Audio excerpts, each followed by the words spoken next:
Welcome to the Human Capital Innovations Podcast, your go-to source for personal, professional, and organizational growth and development. We hope you tune in often for all things people management, organizational development and change, organizational leadership, and social impact related. Maximize your personal and organizational potential with Human Capital Innovations Podcast.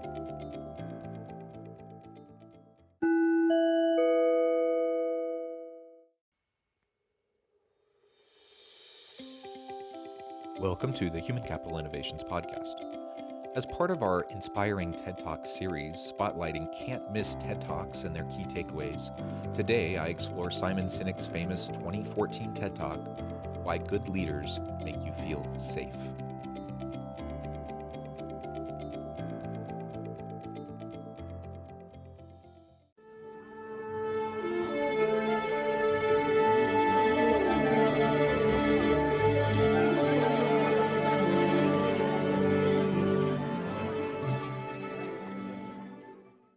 Welcome back to the Human Capital Innovations Podcast. As part of our inspiring TED Talk series, spotlighting can't-miss TED Talks and their key takeaways, today I explore Simon Sinek's famous 2014 TED Talk, Why Good Leaders Make You Feel Safe. What makes a great leader? Management theorist Simon Sinek suggests it's someone who makes their employees feel secure, who draws staffers into a circle of trust. But creating trust and safety, especially in an uneven economy, means taking on big responsibility.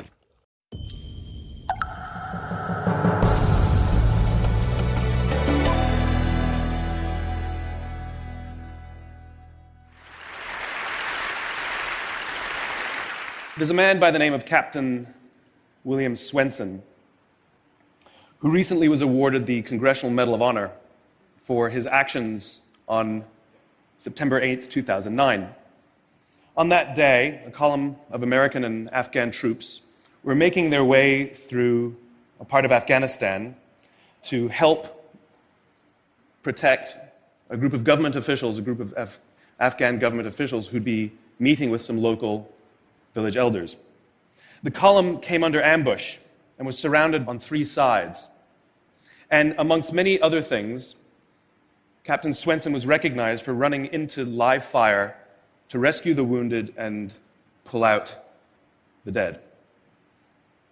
One of the people he rescued was a sergeant, and he and a comrade were making their way to a medevac helicopter. And what was remarkable about this day is, by sheer coincidence, one of the medevac medics happened to have a GoPro camera on his helmet and captured the whole scene on camera. It shows Captain Swenson and his comrade bringing this wounded soldier who'd received a gunshot to the neck. They put him in the helicopter, and then you see Captain Swenson bend over and give him a kiss before he turns around to rescue more. I saw this, and I thought to myself, where do people like that come from? What is that? That is some deep, deep emotion when you would want to do that. There's a love there. And I want to know, why is it that I don't have people that I work with like that? You know, in the military, they give medals to people who are willing to sacrifice themselves so that others may gain. In business, we give bonuses to people who are willing to sacrifice others so that we may gain. I love that opening story as he shares the military example of selfless leadership. Someone who's willing to sacrifice themselves for the betterment of their people. This idea of no man left behind, that they're going to do everything they can to protect their people. And they know that their people would do the same for them.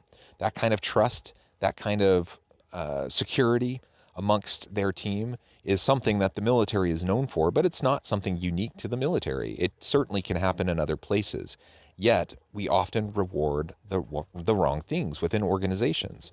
And it's no wonder that when you set up incentive structures that pay out individual bonuses, oftentimes you're going to have people who engage in unhealthy competition within a team where they actively look to undermine other people that they work with at their very same organization so that they can get the bonus, so that they can get the reward.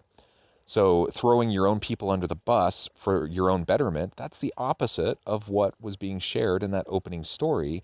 And unfortunately, we see too many examples of that in corporations all the time. But it doesn't need to be that way. We can be selfless leaders. We can be servant leaders. We can put the needs of our people first and foremost while understanding that there's a certain selfishness to it as well, because if we're selfless in that way, if we create an environment of security and trust, that our people will perform at higher levels, and in fact that actually makes us as the leader look better.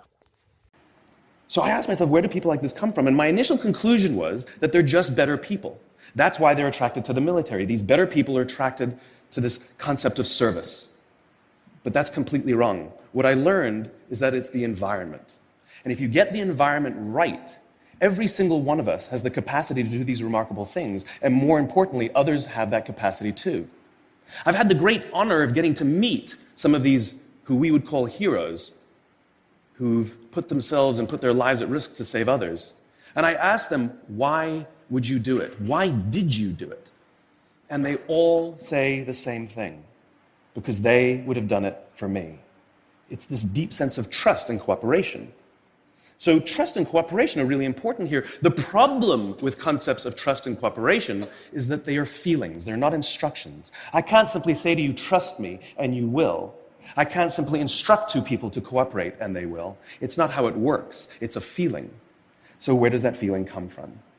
If you go back 50,000 years to the Paleolithic era, to the early days of Homo sapien, what we find is that the world was filled with danger. All of these forces working very, very hard to kill us. Nothing personal. Whether it was the weather, lack of resources, maybe a saber-toothed tiger, all of these things working to reduce our lifespan. And so we evolved into social animals, where we lived together and worked together in what I call a circle of safety, inside the tribe, where we felt like we belong. And when we felt safe amongst our own, the natural reaction was trust and cooperation. There are inherent benefits to this. It means I can fall asleep at night and trust that someone from within my tribe will watch for danger. If we don't trust each other, if I don't trust you, that means you won't watch for danger. Bad system of survival. The modern day is exactly the same thing. The world is filled with danger, things that are trying to frustrate our lives or reduce our success, reduce our opportunity for success. It could be the ups and downs of an economy, the uncertainty of the stock market. It could be a new technology that renders your business model obsolete overnight. Or it could be your competition that is sometimes trying to kill you. It's sometimes trying to put you out of business, but at the very minimum is working hard to frustrate your growth and steal your business from you. We have no control over these forces. These are a constant, and they're not going away. The only variable are the conditions inside the organization. And that's where leadership matters, because it's the leader that sets the tone. When a leader makes the choice to put the safety and lives of the people inside the organization first, to sacrifice their comforts and sacrifice the tangible results so that the people remain and feel safe and feel like they belong, remarkable things happen. Yes, the leader sets the tone. Remarkable things can happen when we create that kind of a safe environment where people know that they can try things out, they can experiment, they can fail. And they know that they're not going to be punished for their efforts to try new things, where they can speak up and speak out about things that they observe in the organization that maybe are leading to inefficiencies. You know, it's just so, for so many reasons, important that we create a workplace of safety and trust. And it's deeply seated in our brains. We are social animals. It's evolutionary psychology that we need safety. And when we're in an environment that is safe, we are better capable of performing at peak levels. When we aren't in a safe environment, when we don't trust our coworkers and we don't trust our boss, we're worried about being thrown under the bus the first time anything bad happens or the first time we make a mistake. You know what is going to happen? We are going to go into self-preservation mode. Instead of trying to push the envelope, drive disruptive innovations, instead of doing any of that, we're going to do what is safe. And what is safe is not what's going to keep our competitive advantage over our competitors. I was flying on a trip, and I was witness to an incident where a passenger attempted to board before their number was called. And I watched the gate agent treat this man like he had broken the law, like a criminal. He was yelled at for attempting to board one group too soon. So I said something. I said, why do you have to treat us like cattle? Why can't you treat us like human beings? And this is exactly what she said to me. She said, "Sir, if I don't follow the rules, I could get in trouble or lose my job." All she was telling me is that she doesn't feel safe. All she was telling me is that she doesn't trust her leaders. The reason we like flying Southwest Airlines is not because they necessarily hire better people, it's because they don't fear their leaders. You see, if the conditions are wrong, we're forced to expend our own time and energy to protect ourselves from each other. And that inherently weakens the organization. When we feel safe inside the organization, we will naturally combine our talents and our strengths and work tirelessly to face the dangers outside and seize the opportunities. The closest analogy I can give to what a great leader is like being a parent. If you think about what being a great parent is, what do you want? What makes a great parent? We want to give our child opportunities, education, discipline them when necessary, all so that they can grow up and achieve more than we could for ourselves. Great leaders want exactly the same thing. They want to provide their people opportunity, education, discipline when necessary, build their self-confidence, give them the opportunity to try and fail, all so that they could achieve more than we could ever imagine for ourselves. This airline example is another cautionary tale about what happens when we have a compliance-based organization and where we use fear-based motivators to try to get people to do what we want them to do. In that kind of an environment, we don't have trust and we're not protecting our people. It's not about safety. At least it's not about the safety of our people. It might be, as the executive, it might be me trying to protect my own behind and being willing to throw my people under the bus if and when they make a mistake. But it's not trusting my people and it's not having their back. And so we need to be looking for ways to create not a compliance culture, but a commitment culture. A place where people do feel like they can do what's best for the customer and they're not going to get dinged for it. I think we've all been there. We've all been in organizations and we've all worked under leaders who use fear-based tactics, who just drive the innovation, the creativity, and the willingness to put ourselves out there. They just suck it out of us. And that's what we can't have. That's why Southwest is doing so much better in so many ways and is known for its customer service over other airlines. It's why so many customer-centric organizations are able to thrive, and it's because it's a safe environment for the employees. They know that their boss has their back.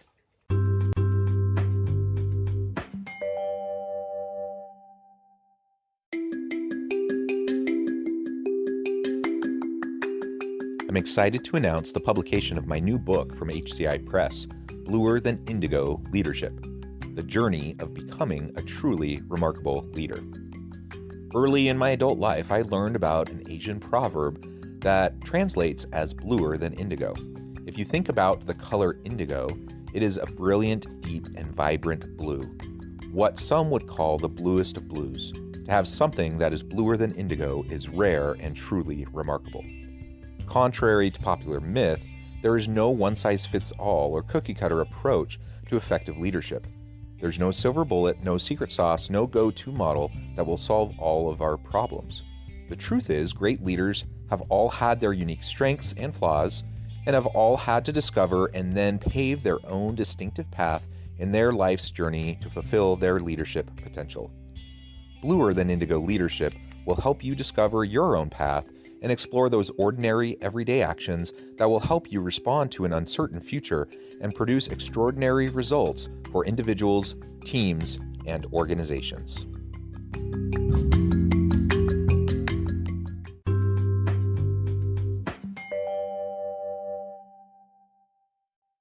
Charlie Kim, who's the CEO of a company called NextJump in New York City, a tech company, he makes the point that if you had hard times in your family, would you ever consider laying off one of your children?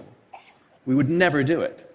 Then why do we consider laying off people inside our organization? Charlie implemented a policy of lifetime employment. If you get a job at NextJump, You cannot get fired for performance issues. In fact, if you have issues, they will coach you and they will give you support, just like we would with one of our children who happens to come home with a C from school. It's the complete opposite. This is the reason so many people have such a visceral hatred, sort of anger at some of these banking CEOs with their disproportionate salaries and bonus structures. It's not the numbers. It's that they have violated the very definition of leadership. They have violated this deep-seated social contract. We know that they allowed their people to be sacrificed so they could protect their own interests. Or worse, they sacrificed their people to protect their own interests. This is what so offends us, not the numbers. Would anybody be offended if we gave a $150 million bonus to Gandhi? How about a $250 million bonus to Mother Teresa? Do we have an issue with that?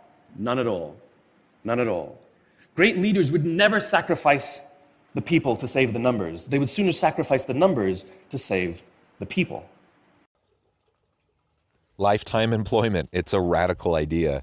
And whether or not you could get behind such a radical notion or not, the principle there is what's key. And that is when people feel safe and secure, they're not worried about getting fired for the first misstep that they may have. When they know their boss has their back, when employees are in that situation, they tend to perform better. And so regardless of our own policies at our organization in terms of hiring and performance management issues, what we need to do is we need to create that kind of safety structure. And we need to create an environment where our people know that we're not going to take the first opportunity to get rid of them. And when the economy takes a downturn, we're not going to take the first opportunity to lay people off.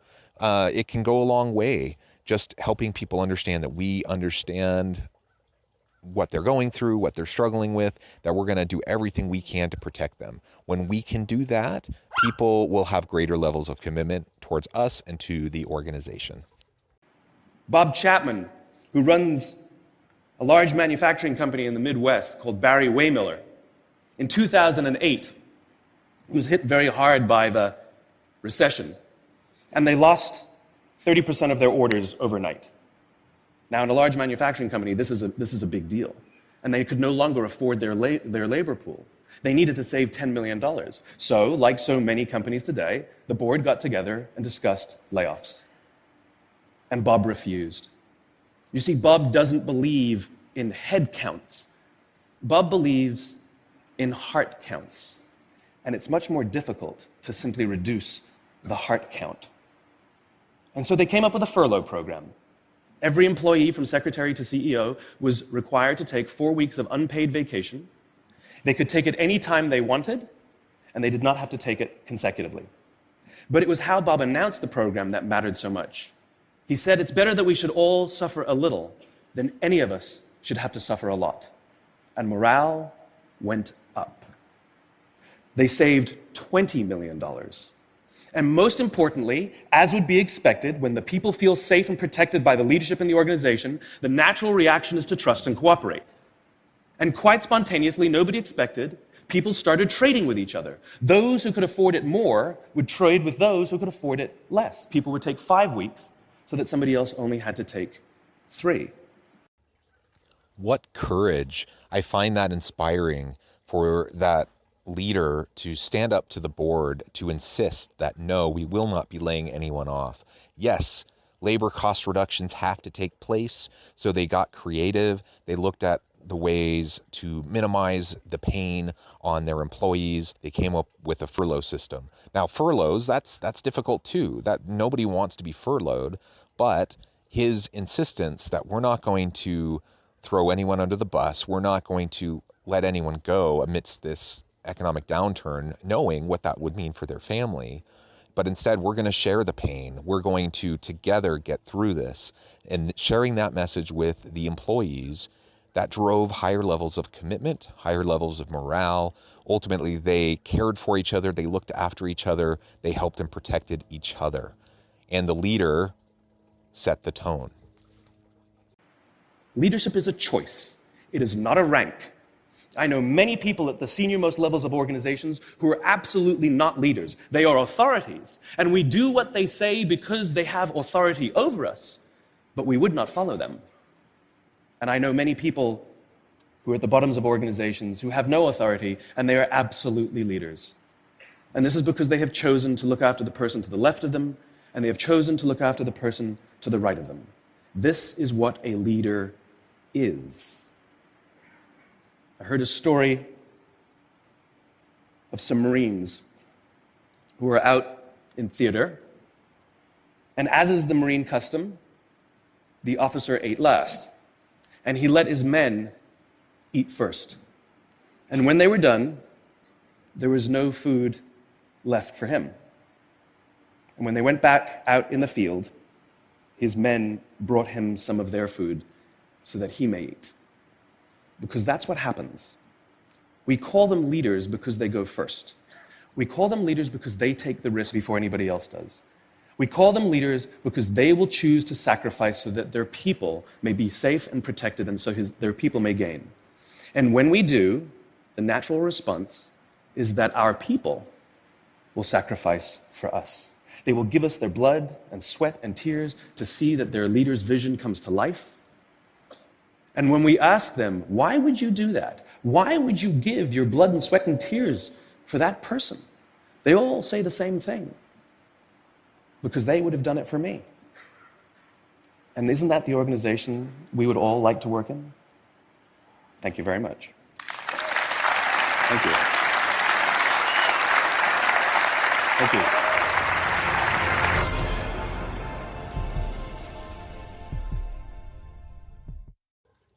That is definitely the type of organization that I want to work in. And yes, when you lead out with courage and compassion and empathy, when you look out for the needs of your people, you support them, you help them to achieve their greatest potential, you provide safety and security for them. When you do all of those things, you develop trust. They look to you, and they are going to be willing to sacrifice for you in return, just like you sacrificed for them. It's how we build lasting, trusting, sustainable relationships. It's not rocket science, but it is difficult because it requires sustainable attention and effort, and there are no shortcuts. We can't cut any corners. We have to just put in the work, and we have to consistently develop that trust over time. I love this approach to leadership. I love the servant leadership philosophy that is undergirding everything that he's saying. I think it's so vital for us as leaders to try to lead out with courage and compassion. As always, I hope you all stay healthy and safe. I hope you find meaning and purpose at work each and every day. And I hope you have a great week.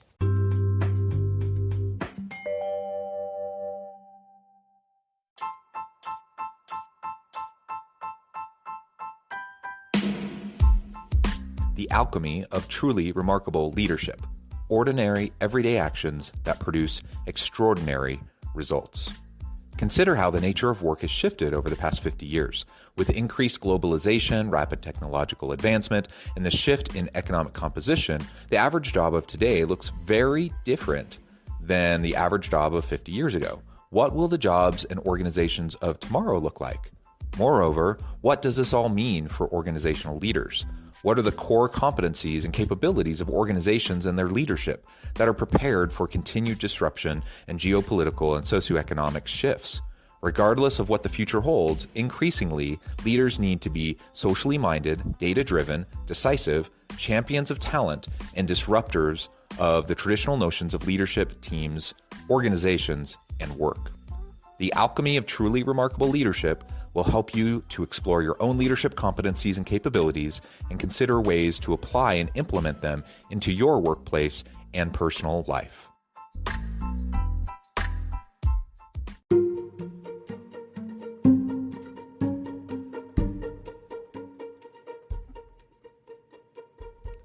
Check out Human Capital Innovations magazine, Human Capital Leadership.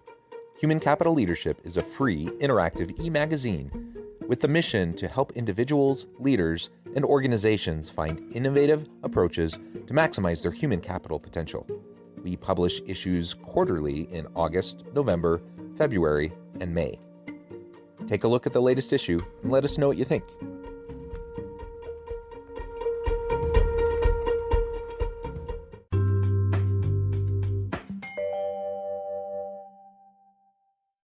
Thanks again for joining us for this episode of the Human Capital Innovations Podcast. I hope you stay healthy and safe and that you have a great week.